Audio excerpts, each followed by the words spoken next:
Olá, sejam bem-vindos ao Voz Política, um quadro do Burn Podcast. Se você ainda não é inscrito no canal, clique aqui embaixo, já se inscreva para não perder nenhum conteúdo. O meu nome é Matheus Garcia e eu vou apresentar de uma forma imparcial, com um limite máximo de 40 minutos, sempre discorrendo sobre os mesmos assuntos.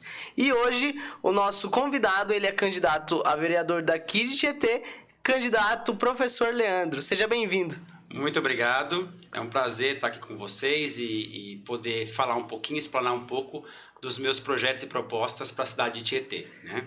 Para quem não te conhece, quem é o professor Leandro? Professor Leandro, está no título, né? Professor há cerca de 20 anos, 39 anos, filho do seu Zé e da dona Cleo, correto? Cheguei em Tietê há cerca de 15 anos, trazido por um ingresso num concurso.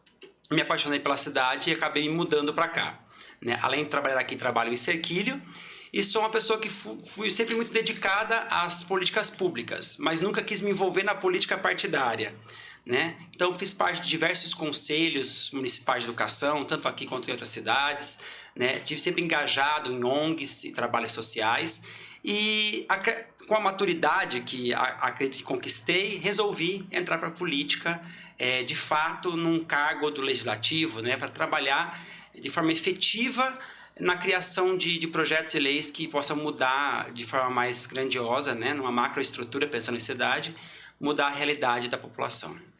Você falou que teve essa decisão de entrar na candidatura, e o que te motivou?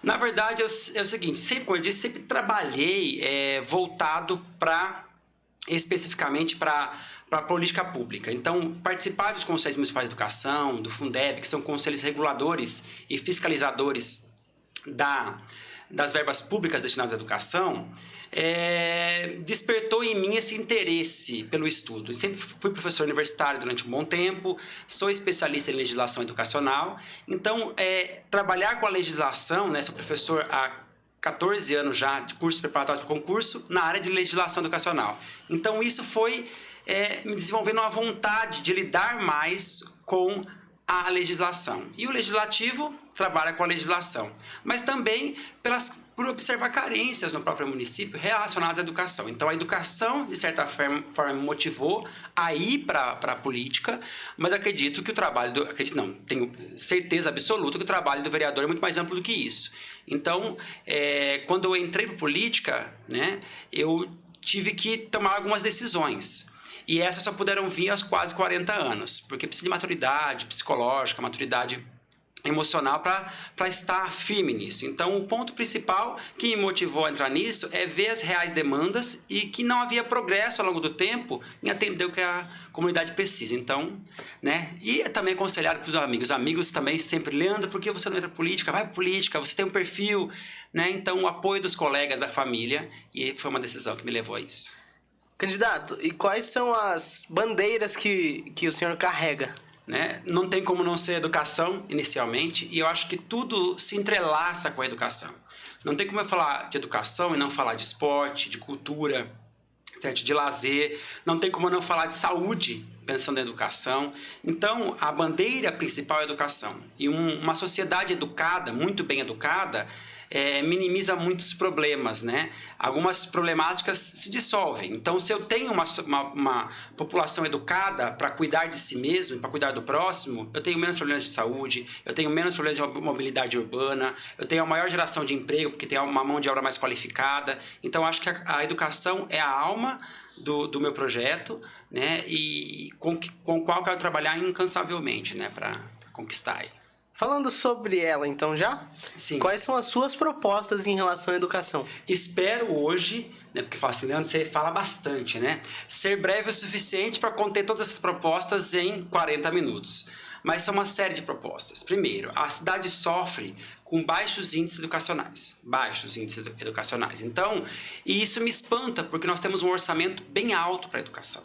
Certo? Muito correlato a municípios, e muitas vezes maior que municípios vizinhos, que têm índices muito maiores. Eu trabalho, por exemplo, na cidade de Tietê, trabalho na cidade de Cerquilho, trabalhei em Sorocaba, Porto Feliz, e eu vejo como as cidades evoluem mais na educação. E eu não entendo porque aqui não. Aqui, certo, eu tenho bons profissionais, certo? Uma boa equipe pedagógica. No entanto, falta o quê? Uma carência de material didático. Então, eu tenho materiais, aliás, quase não existem. Eu faço parte de programas nacionais de livro didático, que vem cada um para uma escola diferente, não tem uma uniformidade no atendimento, então não tem reuniões que propiciam um planejamento coletivo, esse encontro de ideias. Outra coisa muito falha, que é importantíssimo no município, o fortalecimento dos conselhos. Os conselhos, eles são um braço do legislativo e do Tribunal de Contas do Estado da União. Então, eles têm a função de fiscalizar, deliberar sobre a educação. Só que eles não são convidados a participar. E pouco participam, sendo que eles decidem, eles podem vetar, inclusive, um projeto, algo do gênero, mas não participam por quê? Porque eles têm receio, são ameaçados em alguns momentos. Eu mesmo já sofri perseguição política porque fui à Câmara ser questionado pelos vereadores, fui chamado para responder questionamentos, falei o que era fato e recebi perseguição por isso. Então, e quando as pessoas não têm muita instrução e o conselho não é bem sustentado por leis municipais, as pessoas acabam não sendo participativas. Então, não executam esse trabalho. Se o conselho funcionasse aqui com esse poder, com esse empoderamento, as coisas se solucionariam de forma mais fácil, entendeu? Esse é um ponto. Outro ponto importante, a revitalização das escolas. Nós temos aí milhões, mais de 70 milhões de orçamento e podemos buscar mais verbas públicas ainda. As escolas estão caindo aos pedaços, entendeu? Uma falha nesse processo de revitalização, de cuidado com as escolas. Mas não acredito que a válvula de escape não é o desvio público, mas é o mau uso da verba pública. Então, você aplica em tablets, em ares condicionados, enquanto uma escola está caindo na sua cabeça. Então, essa é uma problemática que me preocupa bastante. E quando eu falo de valorização de profissional de educação, e profissionais de educação, vocês entendam professores, ADEs, secretários de escola, toda a equipe que trabalha de suporte pedagógico administrativo de uma escola.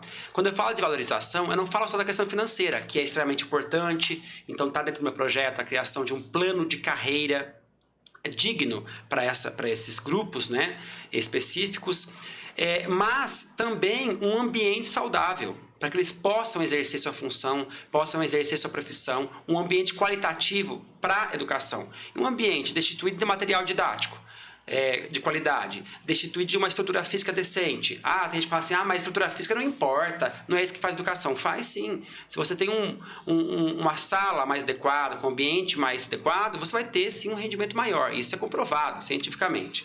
Então, esse é um ponto que acredito ser importante, a revitalização das escolas e a valorização dos profissionais, correto? Uma outra coisa, a gente sobe o nível. Vou falar em educação relacionada à formação técnica.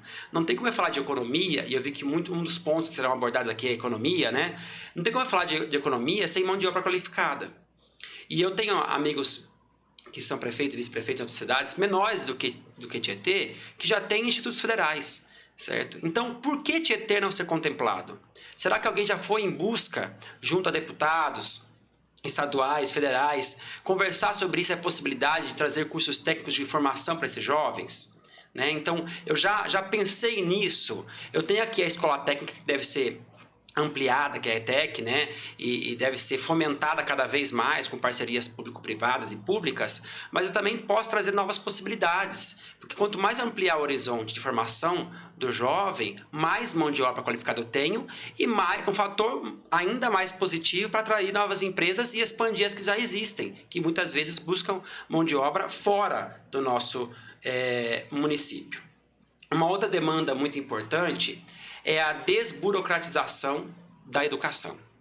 Hoje, por exemplo, o ponto eletrônico, todo mundo registra seu ponto. Só que esse sistema não funciona, em especial para professores. Por quê? Ele não é um sistema eficiente. Eu acho que o processo de registro, existem inúmeras maneiras de fazer algo, mas todas elas devem servir à não burocracia. Elas devem servir à otimização do tempo. Então, eu tenho professores que têm 2 cargos no município que batem 14, 16 vezes o dia o ponto. E caso não batam, esqueçam em algum momento, porque atendeu um pai, algo do gênero, tem que justificar numa folha imensa. E se esquecem de fazer a justificativa, recebem recados de que serão penalizados por conta disso. Então, o sistema foi se burocratizando ao longo do tempo e não desburocratizando. São tantas etapas a serem cumpridas, tanto papel, muito discurso e pouca prática.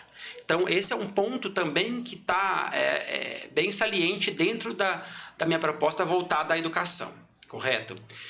Eu tenho que trazer ao profissional de educação uma possibilidade laboral melhor, de trabalho, um ambiente melhor. Não tem como eu trabalhar com um professor estressado, com um funcionário estressado.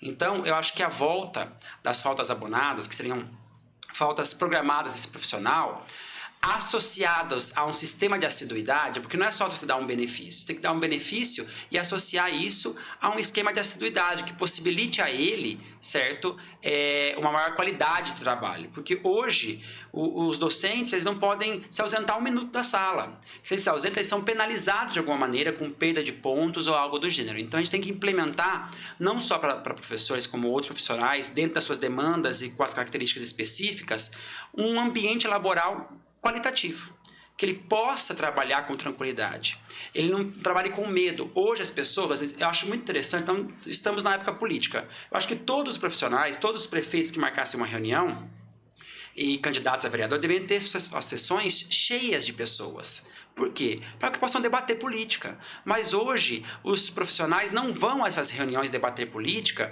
porque eles têm receio da represália que virá depois. Então, como se constrói uma educação onde o diálogo não é possível pelo medo?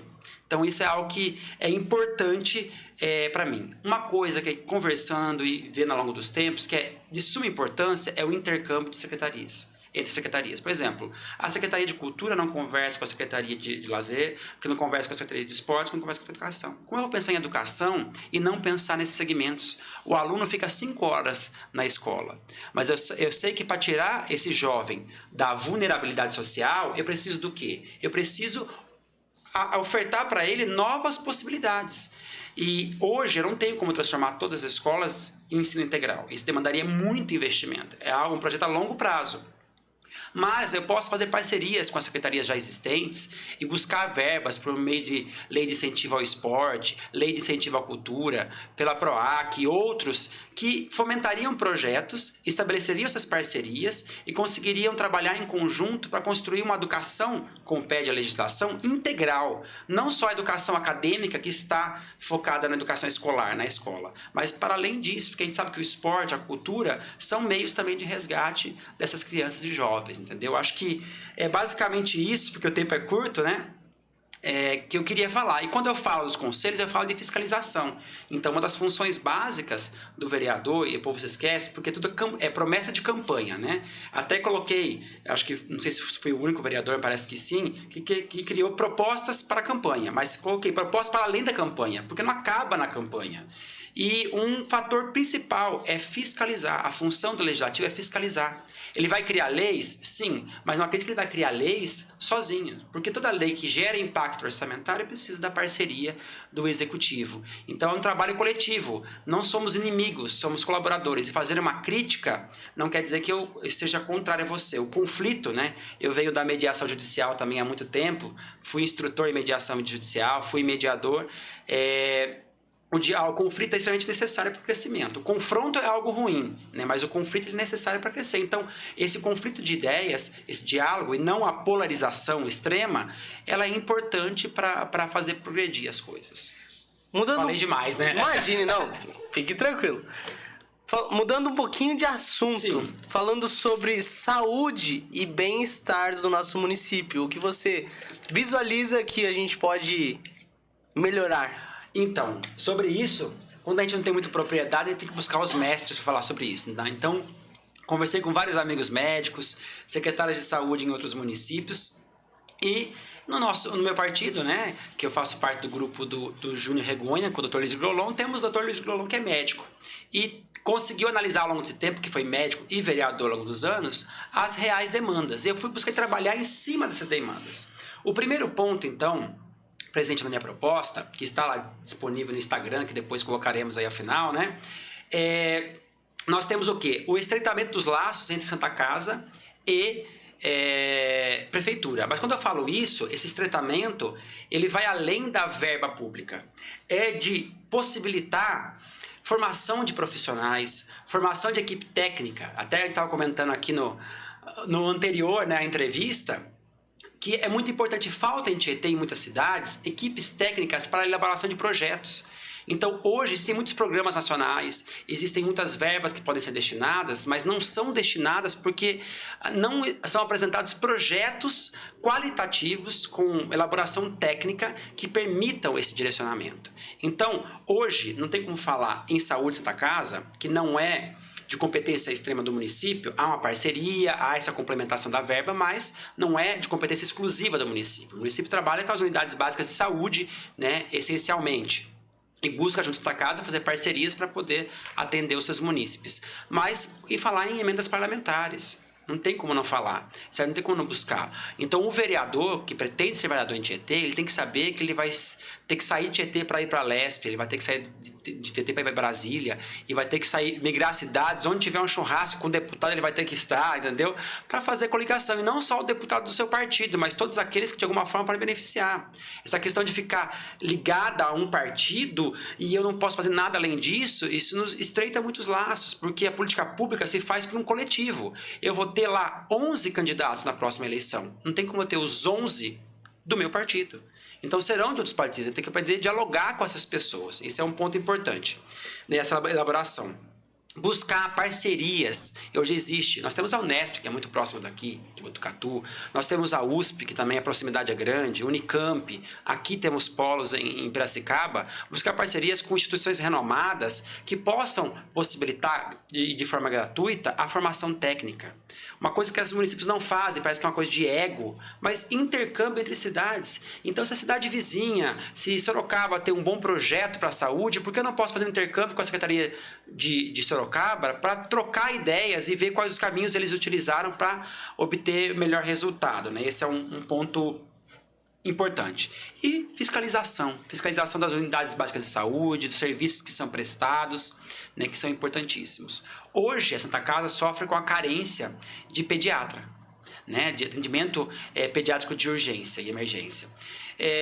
Mas isso é possível a prefeitura investir o dinheiro? Você vai falar assim, a prefeitura vai tirar o dinheiro e vai investir nisso. Não, eu tenho que buscar emendas parlamentares, eu tenho que buscar, por exemplo, a destinação por meio do IRPF, de Imposto de Renda de Pessoa Física, Imposto de Renda de Pessoa Jurídica, né, que eu posso até deduzir até 3%, eu vou falar isso quando eu falar de criança e adolescente, deduzir do Imposto de Renda. Então você paga o seu imposto de renda, né, eu pago o meu, por que não, em vez de pagar para o governo federal, eu possa destinar isso ao meu próprio município, a projetos específicos? Hoje, a usina aqui da cidade tem uma fundação que elabora vários projetos e eles já destinam suas verbas para isso. Mas eles criaram uma fundação, tem um responsável que faz os projetos com elaboração técnica e faz essa destinação. Você imagina se todas as empresas do município fossem conscientizadas a fazer a doação, porque não é gerado nenhum custo para ela. Ela deixa de pagar ao governo ou, na casa da pessoa física que já declarou, ela pode restituir esse valor.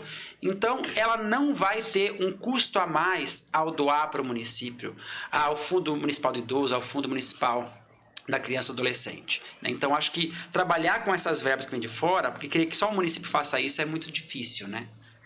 Falando sobre, mudando um pouquinho de assunto, falando sobre segurança e infraestrutura. Então, segurança e infraestrutura são dois pontos que, quando eu falo em infraestrutura, a pessoa só pensa em vias públicas, né? Eu acho que esse é um ponto que vai surgir, né? Com certeza perguntas vão ser feitas em relação a isso.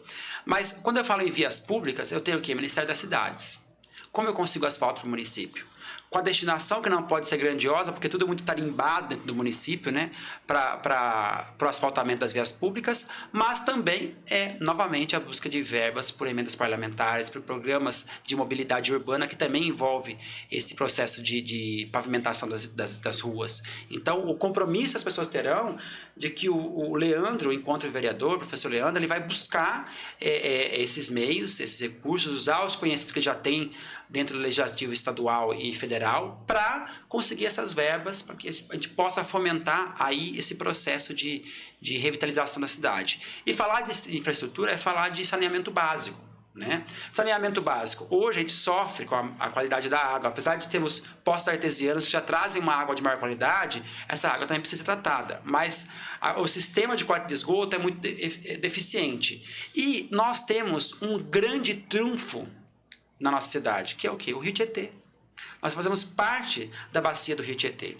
E todos os projetos que tem em regiões de APA como a nossa, nós temos uma região de proteção ambiental aqui, da bacia do Rio Tietê, eles são privilegiados em relação à destinação de verbas públicas, federais e estaduais. Por exemplo, a FEHIDRO, que é o Fundo das Bacias Hidrográficas de São Paulo, ele tem muito dinheiro, né? A gente fala muito que são milhões, para destinar para projetos, mas ele não recebe projetos de Tietê para destinar essa verba. Então, a ausência da apresentação de projetos não possibilita que sejam feitos. E quando eu falo desses projetos, eu falo do saneamento básico, da coleta seletiva. Então, ele contempla vários projetos, todos aqueles que de alguma forma vão impactar menos a poluição do rio Tietê e a poluição de outros mananciais. Então, esse é um ponto importante. A questão da iluminação pública. Sempre, quase todo prefeitura terceiriza, né, para a concessionária esse serviço da iluminação pública. Mas ele é fiscalizado de fato. Há um sistema na prefeitura, que seja um call center ou um sistema de WhatsApp eficiente, certo? Para a pessoa ter uma central de reclamação que trie, que faça de forma mais eficiente, que transmita, que tenha uma comunicação mais efetiva com as operadoras de energia elétrica? Não. Então, às vezes, ações simples não vão ter impacto correto na vida, vamos dizer, orçamentária do município. Basta um bem-querer e, assim, baixar um pouco a crista, não achar que sou Deus, que sou rei e que eu tenho que fazer tudo.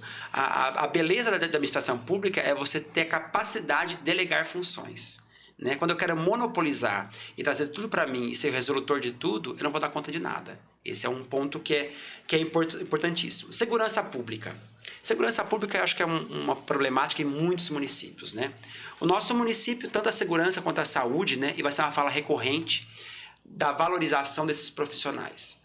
Eu arriscar minha vida para ganhar menos de R$3.000 é algo complicado. É algo complicado, né? Então, eu acho que a segurança... A gente sempre fala em segurança, educação e saúde, né? Numa cidade. E o que aumenta muito o IDH da cidade são esses 3 elementos, além da economia. Mas quando eu tenho uma boa segurança, uma boa educação, uma boa saúde, a economia é consequência de tudo isso.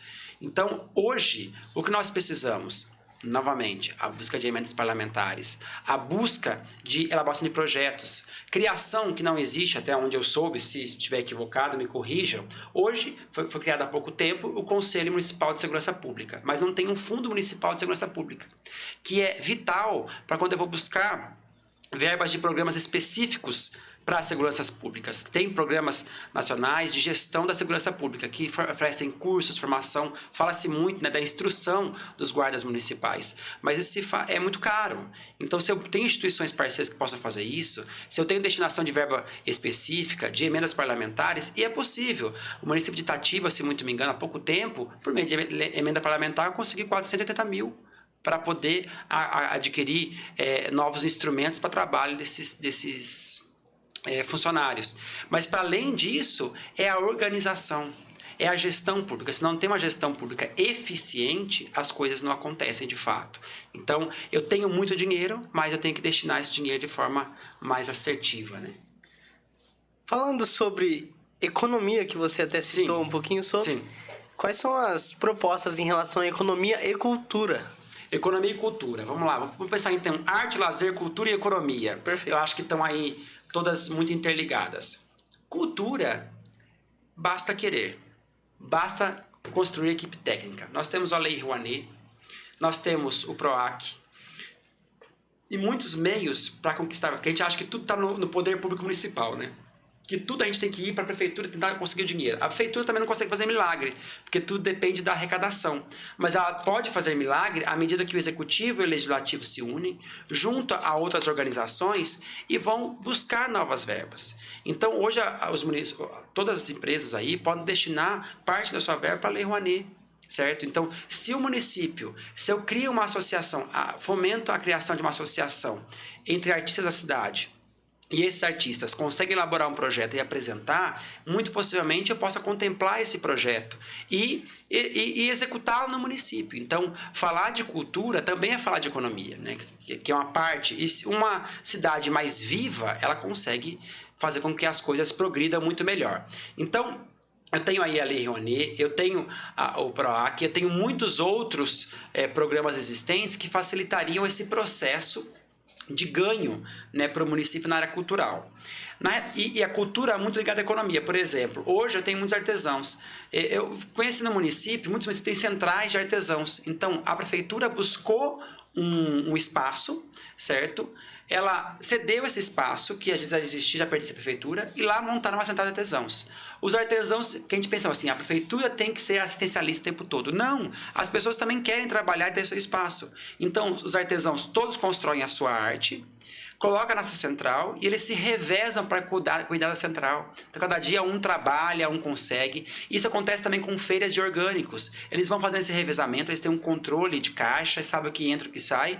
E isso fomenta a cultura no município, isso fomenta a economia municipal. Não tem como falar da economia sem formação técnica. Tem que ter formação técnica para os jovens. Eu tenho que ter um plano. Você já pegou do Tietê o plano municipal de apresentação do município para empresas? Não existe. Então, o município tem que ter um plano de apresentação. Então, quais são os benefícios que eu tenho para te ofertar enquanto empresa para ser ampliada? Então, já há programas que eu posso fazer por isenção de ISS, IPTU e outros. Eu posso criar o fundo municipal, como tem o PROMAC em São Paulo, destinado à cultura, com a isenção de ISS e IPTU para algumas empresas e pessoas. Então, tem vários recursos que eu posso utilizar e que facilitariam esse processo. Mas como eu posso fazê-lo? Eu tenho que agir, eu tenho que buscar esses meios, e são simples de serem feitos até certo ponto. Mas como eu posso fazê-lo? Envolvendo todos os interessados. Se eu não envolver todos os interessados, fica muito difícil eu falar de economia, melhoria de economia. Então, os interessados, que são aqueles que querem ser empregados, aqueles que querem fazer a cultura no município, são importantes. Criar tem que ter, hoje, a função da cultura tem que ser educacional, mas também tem que ser de lazer. Então, eu tenho que ter lazer no município. Quantos artistas você conhece se expondo aí no município? Quem é artista? Eu conheço uma infinidade de pessoas que fazem conservador em Tatuí. Então, por que eles não estão se apresentando aqui para nós conhecermos? Hoje, eu posso criar que é uma mudança de proposta, a virada cultural tieteense. Então, vamos trabalhar com a virada cultural tieteense, vamos buscar empresas parceiras que podem usar isenção de impostos para isso, vamos buscar empresas que querem patrocinar, porque se eu faço um grande evento na praça, todo o comércio à volta vai ganhar com isso. Então, eles vão estar interessados em investir porque eles vão ter um retorno financeiro e vai movimentar. Um rodeio movimenta uma cidade, como movimenta. Então, se eu tiver um calendário anual de atividades culturais, isso vai movimentar muito mais, porque você vai instituindo. No começo é algo menor, mas quando ele se consolida, ele vira algo básico daquele município e ninguém vive sem. É como pensar em carnaval em Cerquilho, né? É algo que é recorrente, é clássico para uma cidade. Essas são algumas ideias. Eu não consigo expô-las todas por conta do tempo, mas tem muita coisa para falar sobre isso ainda. Mudando um pouquinho de assunto, sim, e citando uma pergunta que nós recebemos, sim, no Instagram. Inclusive, se você ainda não segue a gente no Instagram, é @podcast.burning. Lá você pode fazer as suas perguntas para os candidatos e conhecer todos, ter acesso e não perder nenhum vídeo. Uma pergunta foi em relação aos moradores de rua. Isso. Se existe algum projeto. É assim... Nós não podemos ser taxativos, né? Todo morador de rua é um viciado, é um alcoólatra, é um viciado em drogas ou algo do gênero. Mas eu vejo que eu tenho que trabalhar muito com a conscientização desse morador de rua. E trabalhar com a oferta de trabalho para esse morador de rua. Por quê? Porque muitos deles, às vezes, têm ali um abrigo que eles podem passar a noite, o albergue e tudo mais, mas eles preferem ficar a 150 metros dali dormindo na rodoviária. Por quê? Porque na rodoviária eles conseguem dinheiro. Na rodoviária, eles não vão precisar seguir algumas regras que são colocadas dentro desse albergue, correto? Então, o ponto principal é trabalhar com a conscientização dessa pessoa, que é muito difícil. Às vezes passa por um encaminhamento, né, médico, um tratamento clínico, porque muitas vezes realmente são pessoas adictas, né, são viciadas em álcool, drogas. Então, para ele é muito difícil decidir, porque se ele é refém dessa situação clínica, se ele está doente, de fato, ele não sabe tomar boas decisões muitas vezes por conta dessa doença, né? Que o vício hoje é considerado uma questão de saúde pública, né? Então, eu tenho que pensar enquanto saúde e trabalhar em conjunto saúde e assistência social e criar mecanismos para isso. Hoje, a falar com muita propriedade, ampliar sobre isso, até te falei que foi uma pergunta que me surpreendeu, porque pouquíssimas vezes a gente ouve falar sobre as pessoas em situações de rua em cidades pequenas, né, que tem aumentado muito. A gente tem visto, há alguns anos, né, tinha aquela política de muitas cidades, né, chegou aqui, eu te dou o dinheiro do ônibus para você ir para a próxima, né, mas hoje eu vejo que a Cerquilho, Tietê, as cidades vizinhas estão tendo um aumento dessas pessoas, mas eu vejo vejo que muito desse aumento e da permanência deles é por conta do dinheiro e da falta de oportunidades e desse trabalho com a conscientização e tratamento de saúde que é necessário a eles. Candidato, qual mensagem você gostaria de deixar para os eleitores nesse momento tão crucial das eleições? Olha, gente, falar especificamente com vocês. O voto é a maior arma, vamos dizer, que vocês têm a favor da melhoria da qualidade da nossa sociedade como um todo. Então não desperdice, não vendam esse voto, correto? Não votem porque é amigo. Eu tive um parente que durante anos ele se candidatou, ele ficou bravo comigo, porque eu falei assim, nunca vou votar em você. Né? Hoje é meu tio, ele é falecido, mas falei assim, tio, e assim, a gente manteve uma amizade e tudo, mas assim, o senhor não tem conhecimento para isso, não é só achar que deva fazer, você precisa de mais fatores. Então, eu acho que para entrar na vida pública, você tem que ter um preparo mínimo, você tem que ter uma consciência mínima da realidade, não só fazer promessas, eu vou fazer isso, eu vou fazer aquilo, mas primeiro, como você fará isso? Então, hoje nós temos 11 vagas no Legislativo, teremos em 2025. Eu estou pleiteando uma delas, tem mais 10. Então você, eleitor, vote em pessoas que apresentam propostas que venham. E proposta compreende o quê? A identificação do problema e a apresentação da possível solução ou caminho para chegar à solução. Hoje eu vejo muito promessas, prometendo tudo, tanto os candidatos a vereador como prefeito. Eles só prometem as coisas e muitos não fizeram. Já estiveram no poder, né, e não fizeram nada. Então, eu tenho que pensar. Então, você, eleitor, pense, seu voto é muito importante. Analise com consciência. Então, o voto é secreto. Você não precisa falar com o seu amigo que é candidato que você não votou nele, certo? Você não vai estar mentindo. O voto, legalmente, é secreto. Então, na urna, a hora que você for digitar, né, você digite o número que corresponde a um candidato que você acredita que tem potencial para estar ocupando aquele cargo e que vai executar com maestria esse trabalho. Então isso é muito importante, a pessoa que se doe e que não precise somente do salário de prefeito, do salário de vereador.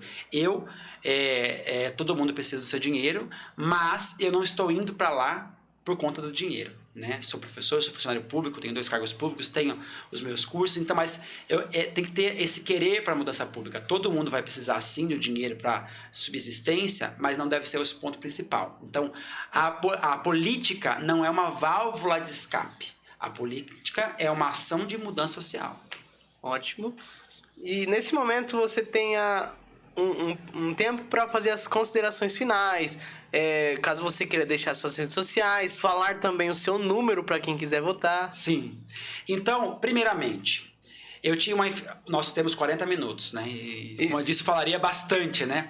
O que acontece? Muitas coisas ainda estão presentes nas minhas propostas. Então, eu peço que vocês acessem minhas redes sociais, Amit Leandro, certo? AMICCI, né? Leandro. E lá vocês vão encontrar minhas propostas. Clique no link, tem tudo detalhado para vocês. Eu não consegui apresentar nem metade delas, porque eu entendo também a lógica do podcast para não virar uma trilogia aqui, né? Tem que ser algo breve. Mas eu peço a você, tietense, um voto de confiança. Eu nunca estive na política partidária, né? E nunca assumi um cargo público do legislativo ou executivo.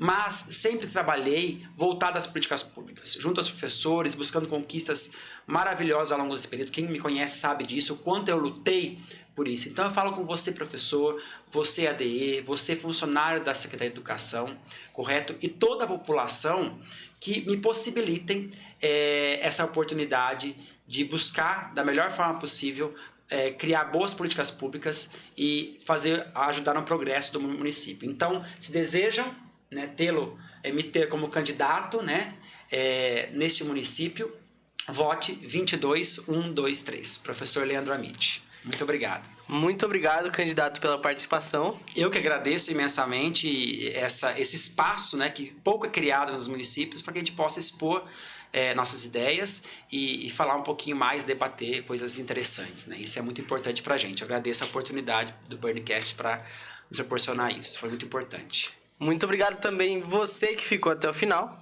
Clique aqui embaixo, não esquece de se inscrever no canal.